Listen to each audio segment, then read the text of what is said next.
Hey friends, and welcome back to my channel. This is where I teach you everything I know about sewing and we learn more together along the way. Today we are talking about muslins, toiles, mock-ups, whatever you want to call those practice garments that you make before cutting into your beautiful materials. So today I'm going to be specifically showing you this toile of a pair of Megan Nielsen Dawn jeans that I've been working on and how I'm getting that to fit me. But before we get into that, I do just want to mention, why do we make a toile? Why do we make a muslin, a mock-up? What even is it? So basically, I've already mentioned everything you need to know, but it's a practice garment. You make it the way you would make your real garment, and you make it because you want that real garment to fit you properly. Sometimes your toile works out where it does fit you properly and you can have it as a wearable muslin.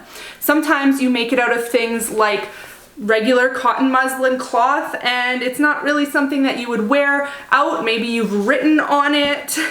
Maybe you have skipped some steps. Maybe you have just basted together all of the seams. Those types of things are things you wouldn't really wear on a daily basis. Now, I know it is actually a pretty big debate whether or not people make muslins. Several people just cut right into their good fabric. They're confident enough that they can just go ahead and make their proper garment, their true garment, their real garment without any fitting adjustments, or they do the fitting adjustments on the pattern and then they just go for it. I have done that, absolutely I've done that. A lot of times with my kids' clothes I do that, and a lot of times it works out, a lot of times it doesn't. So I have learned for my body, I need to make muslins. My body is just not, I have not found a pattern company that makes patterns in the same block that my body is, if that makes sense. So I need to do muslins. There's a couple shortcuts you can make, so you don't have to do all the steps, you don't have to cut out all the pattern pieces. Anything that is integral to the fit of the garment, you do need to do. So for example, for these Megan Nielsen Dawn jeans, I did not do the pockets on, I just did the pocket bag. I didn't do the actual pocket facing. That would be done in denim. I didn't do the back pockets. The legs of the pant, I just cropped at the shortest length just to save on material. I could have even made it shorter yet, but I wanted to make sure I had the knee line in there because that is the biggest thing that I have to change about these pants, and I knew that because I have short legs. I just know this. And other than that, I think I used all the pieces. I could have omitted the inner waistband, and I think going forward I probably would do that. Just remember that whatever pieces you omit, you may need to account for that in your fitting. So if I would have not had this inner waistband sewn to the outer waistband, there would have been that 5/8 extra that I would have had to remind myself of that as I was analyzing where that hit on my body. So you could obviously cut that off and right on your muslin, cut off 5/8 to account for seam allowance, or you could just make a mark or just remember in your head that there will be a seam allowance taken off for that. Similarly, you also want to make your muslin in a fabric that is identical or very close to what the fabric of the final garment will be. Obviously, I wasn't making my muslin out of denim. You should, but I didn't. And you just need to remember when you go to fit your garment that your fabric might be a little different, right? If you're making a knit garment, is the stretch more or less? Does it have more or less drape? That sort of thing. For this particular garment, I know that denim is a lot stiffer. I know that the denim I'm using has zero give to it, and this muslin does have a little bit. And so I do need to keep that in mind and not overfit these and make them super tight, because then my denim pair would be too tight. And obviously they do relax over time and wear and wash and form to your body and all of that thing, but you do want to make sure that you're taking into account the materials that you're using. Another thing I skipped was interfacing. So I didn't feel the need to interface any of the pieces that would normally be interfaced. I also didn't put in twill tape in the waistband, which is something I will do in my final pair to keep that waistband the right size and shape. I do need a contoured waistband for my body, and this pattern does have that, and I found that it was pretty good. You'll see we do take it in a little bit, but for the most part it was pretty good. So how I did the first version is I just grabbed the size that I fit into and I made it, and I had a feeling it wasn't gonna work, but I did it anyway. I made 0 adjustments. It was too big. So this is the size 18. You can see it is too big in the waist, too big in the bum, too big in the thighs, pretty much too big everywhere. But it wasn't a complete loss because I was able to determine where the knee needs to sit. And that is my biggest problem with pants fitting, to be honest. If I can get the waist to fit nice, it's the knee that needs to be raised up. And it's the reason all store-bought pants look funny on me. So then I was able to take those pieces and reuse them into the size down that I then made.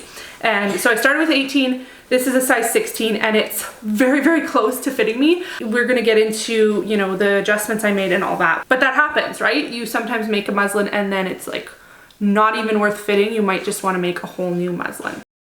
So I made the size 16 using the size 18 pieces. I grabbed my safety pins and a pen and I was ready to fit it. You'll notice I did not put a button or a snap on, I just safety pinned that closure.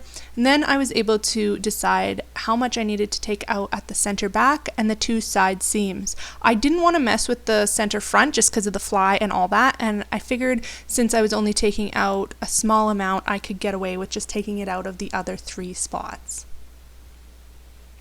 The waist point was good. I was expecting to have to shorten the waist, the rise, but I guess my torso fits into this block quite well, so it does fit nice at my natural waist. I was expecting to have to lower the back more than the front, but actually it sits nice and level there as well.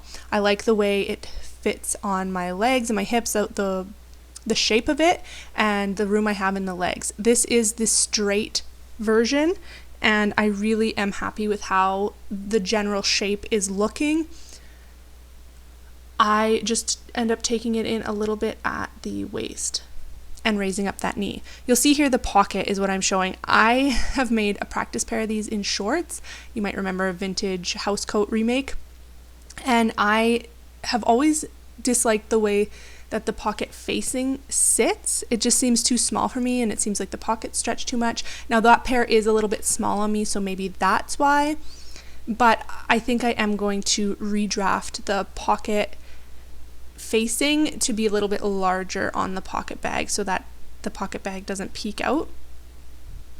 Now I'm just testing for, movement and all that sort of thing, making sure there's not too many drag lines or not too much bunching in any places that would be unflattering, and deciding where that knee needs to sit.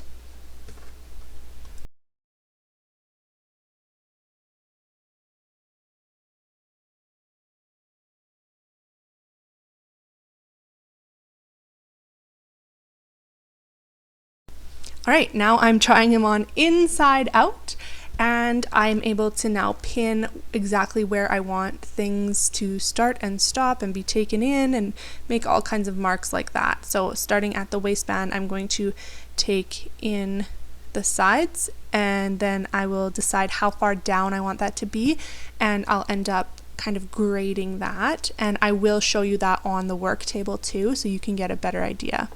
And as for the knee, I'm just making a mark so I know where the original knee pattern or the original knee line was on the pattern, and then I made a mark at my actual knee so I know how much I need to shorten that thigh to get it to sit in the right spot. And look at, you can see the difference that makes just pulling that knee up to the proper spot. There is way less bunching around my knee there.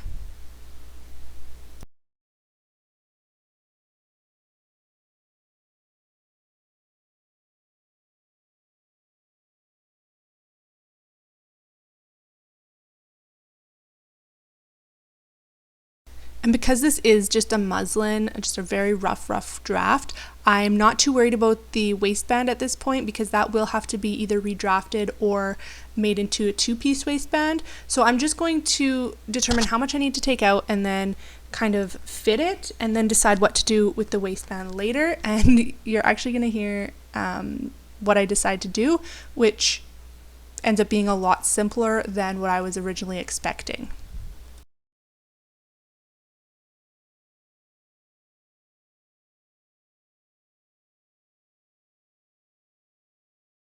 So that's what I did, and I was able to recycle almost all of the pieces. I think it was just the yoke and the waistband that I had to cut new. And so here's me showing you what I'm doing. So this is the side seam. I'm going to seam rip that waistband stitching just so that can lie flat. Then I'm going to start at the top and go down to partway down the pocket bag where I want it to end. And here's the actual stitching. So I started at 1/4 inch, and remember that's going to be doubled, right? Because this is 2 layers of fabric, and it takes out 1/4 inch from each side, so front and back. So I took out 1/4 inch on, which equals 1/2 inch on each side, so a total of 1 inch. And then at the center back, I took out another 1/4 inch, which again equates to 1/2 inch. So I took out a total of 1.5 inches around the body. And you have to remember that you want to take out the most where you need it the most. So for my example, I have the waistband unfolded. If I start at 1/4 inch there, and then by the time I get to the outer waistband, it's at almost nothing, that's not going to do anything. I need to have that equal because they line each other, and then eventually gradually grade it out to nothing at the side seam wherever you need to stop taking it in. And here is my final muslin. So it's fitting very, very well. Obviously the knee still needs to be raised, but I wasn't gonna, chop them up and do that just for the muslin. I just can easily do that on my Inkscape program, but I'm happy with the fit around the waist and the hips and the thighs, and I'm now able to use this to adapt my pattern and make my proper garment. And I actually started with a green pair of bull denim, and well, let's just check how that turned out. All right, here's my green pair of bull denim. They are cropped, so I made them actually at the regular length, but they came out cropped, so I'm kind of disappointed in that. I might actually crop them more just so they actually look cropped. I left the raw hem to fringe them, and I love it. The waistband I made actually a size 12 because I thought that's how much I took it in, and it is tight. It fits technically, but it's tight. And I really had to kind of stretch the yoke in the back to make it fit well. So for the next one, I think I'm just going to do a straight size 14. You can see the hips, I didn't take them in enough. And other than that though, I'm pretty happy. For a wearable muslin, I think it works really well, and I'm able to still wear these comfortably. I just don't feel comfortable wearing things fully tucked in, all the way around my body, just because of that waistband. But the rest of these pants I do love the fit of, even if the hips are a little bit big. I just have to remember that for the next pair. Speaking of, let's check it out. Okay, here is a pair of faux leather that I did, and I made these in the straight size 14 everything, and it turns out love them. I did do the wide leg version in this pair, and I took them in quite a lot along the outseam, and I don't know that I would do the wide leg version again in a stiffer fabric. Maybe in like a rayon challis it would be really pretty, but not in something like this. I made these at the longest length, and then I took off what I thought I needed to hem them, and when I hemmed them they were like super short, so I ended up cutting out the hem or seam ripping the hem. And now I don't know, should I leave them like this? They're still a little short, or I could add something to them like lace or denim or some sort of crochet thing on the bottom. I'm not really sure, but turns out the straight size 14 is kind of my thing, and that's what I'll be making going forward. I might just have to adjust the hips a little bit. And if you want to know more about these two makes, stay tuned. Make sure you hit that subscribe button, because the next video coming out is my November makes, where I will show you all the details of both pairs of Megan Nielsen Dawn Jeans.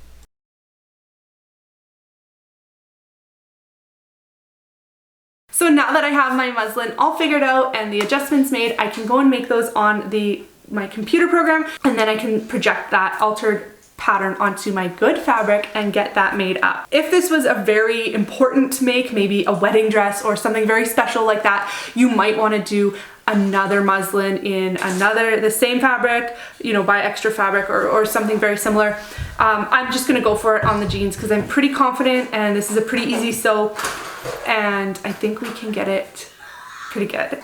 As long as these fit me, I should be able to use this pattern until my body changes or I just find something I want to use differently, which is the beauty of making a pattern fit you. You know, then you have it forever and you can use it as a base for whatever you want going forward. Now, obviously, if you have a pattern that you have already done muslins on or already made it, you know it fits you great and you want to make no changes, then obviously you do not need to make a practice garment. You really only need to do this once per pattern that needs to be fitted. So it is a little bit of an investment in time up front, but then it pays off tenfold the more you use that pattern. So thank you so much for watching this video. I hope you learned a little bit about muslin making. Actually, I hope you learned a lot about muslin making and maybe I've convinced you to try it. And if not, well, I wish you all the best in cutting into your good fabric before testing it out. Again, thanks so much for watching and I will catch you in the next video. Bye!